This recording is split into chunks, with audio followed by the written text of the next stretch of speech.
నా పేరు డాక్టర్ అశ్విన్ కుమార్ రెడ్డి అండి. I'm a sports surgeon, arthroscopy and joint replacement surgeon. నేను ఇక్కడ దిల్సుఖ్ నగర్లో doctor Ashwin Reddy's orthopedic centre ఉన్నది. I work in that centre. It's my own centre. First ఏంటంటే ఈ మోకాలు నొప్పులు అనేది అసలు ఎందుకు వచ్చింది నొప్పి అనేది మనకు చాలా ఇంపార్టెంట్. ఓకే, మోకాలు నొప్పి అనగానే మోకాలు అరుగుదలకు మనం చేయించుకోవడం అనేది అది జస్ట్ ఎ ఫూలిష్నెస్. అసలు వాట్ ఈజ్ ద కాజ్, అసలు దేని మూలంగా వచ్చింది, ఎప్పటి నుంచి వచ్చింది, వయసు రీత్యా వచ్చిందా, మనకి ఏమైనా దెబ్బ తగిలి వచ్చిందా, ఓకే, ఏమీ దెబ్బ తగలకున్నా వయసు రీత్యా లేకుండా కూడా మనకు మోకాలు నొప్పులు వస్తూ ఉంటాయి. ఓకే, అసలు ఎందుకు కారణం ఏంటి, ఇది మనకు కావాల్సింది. ఒకటి ఏమవుతుందంటే వయసు రీత్యా వచ్చే మనకు మోకాలు నొప్పులు ఏంటంటే కొన్ని సంవత్సరాల తరబడి కొంచెంగా మనకు పెరుగుకుంటూ ఒక స్థాయిలో మనకి ఎక్కువ అవుతుంది.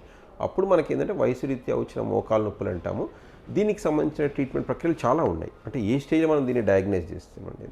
రెండవది మనకు కాలుకు దెబ్బ తగలడం మూలాన, అంటే కొన్నిసార్లు ఏమవుతుందంటే చిన్న కాలు బెనకడం మూలాన ఇట్లాంటివి మనం నడుస్తుంటాం, నార్మల్గా నడుస్తూ ఉంటాం, కానీ ఆ నడకలో కూడా ఏంటంటే మనకు కొంచెం తేడా రావడము, ఓకే, ఎప్పుడు కొంచెం ఏంటంటే కుంటినట్టు నడవడము ఇట్లా ఉంటుంది. అప్పుడు మనకి ఏంటంటే లిగమెంట్ ఇంజరీస్ జరిగినాయా, లోపల మెనిస్కల్ ఇంజరీలు జరిగినాయా, లేక గుజ్జుకి ఏమన్నా ఇంజరీ జరిగిందా, దీనికని చెప్పేసి మనము ఫైండ్ అవుట్ చేయాల్సి వస్తుంది.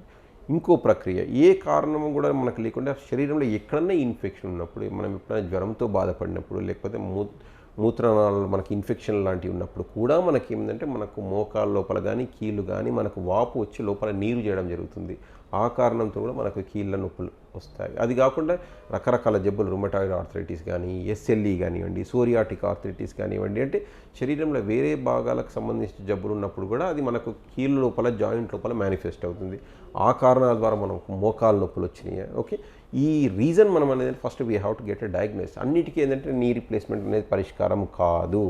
ఓకే, అది మెడికల్ మేనేజ్మెంట్, మనం మందుల ద్వారా మనం జబ్బును నయం చేసుకుంటామా, లేకపోతే ఆర్థ్రోస్కోపీ పద్ధతి, కీహోల్ పద్ధతి ద్వారా చూసుకుంటామా, లేకపోతే ఈ వివిధ స్టేజ్ల్లో ఉన్న మనకు మోకాల అరుగుదల ఉంటే దానికి కొన్ని ఇంజక్షన్ల ప్రక్రియ ద్వారా చేసుకుంటామా, లేకపోతే మనము దాన్ని సర్జరీ నీ రీప్లేస్మెంట్ వరకు పోతాం అనేది మన డాక్టర్ గారిని మనం ఒకసారి కన్సల్ట్ చేసిన తర్వాత, పరీక్ష చేసిన తర్వాత అప్పుడు మాత్రమే మనం వెళ్తాం. కానీ అది ప్రతి మోకాల నొప్పికి నీ రీప్లేస్మెంట్ అనేది ఆన్సర్ కాదు, అది పరిష్కారం కాదు.